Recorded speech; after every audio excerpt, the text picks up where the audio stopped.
History of FACSaware. In 2011, the Fetal Anticonvulsant Trust was set up and launched in response to the discontinuance of the FAC litigation. By 2012, it was evident that despite engaging extensively with politicians, that there was no appetite to offer additional funds to those affected by valproate, their families, or the providers of services needed.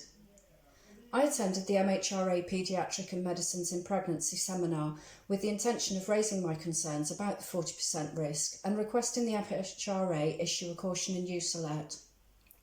The agenda didn't include valproate, despite it being the teratogen of most concern at the time. I continued emailing the MHRA providing evidence of risk. I also wrote to the BMA and the Royal College of GPs. Politicians did nothing, government did nothing, professional bodies did nothing, and the MHRA refused to issue warnings despite NICE having updated guidance in 2012 and the growing body of evidence showing the extent of risk. There were so many patient groups emerging globally, but there was no umbrella to link us up together. We had conversations about direct action, handcuffing to railings, obstructing roads and other stunts to try and get noticed. We recognised that we couldn't take action in the name of a charity or trust. #FACSaware was launched as a fact online campaign in 2013 with a demonstration outside the MHRA. Other groups were focused on political action, and I felt that if we got warnings issued, it would provide evidence for politicians and professionals to act upon.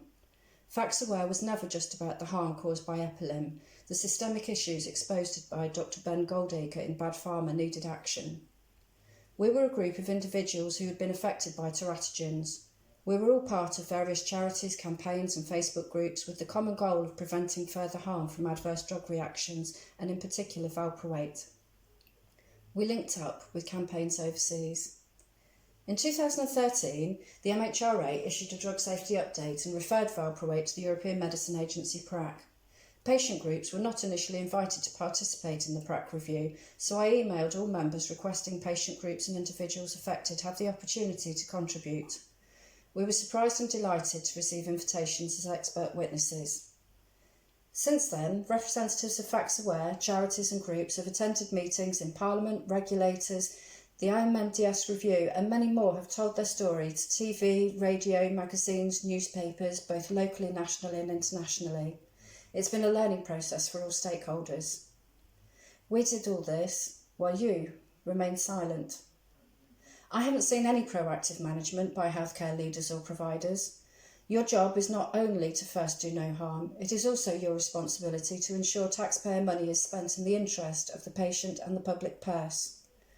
Fetal valproate spectrum disorder is costing the taxpayer billions, but it is not the only long-term life-limiting side effect of valproate.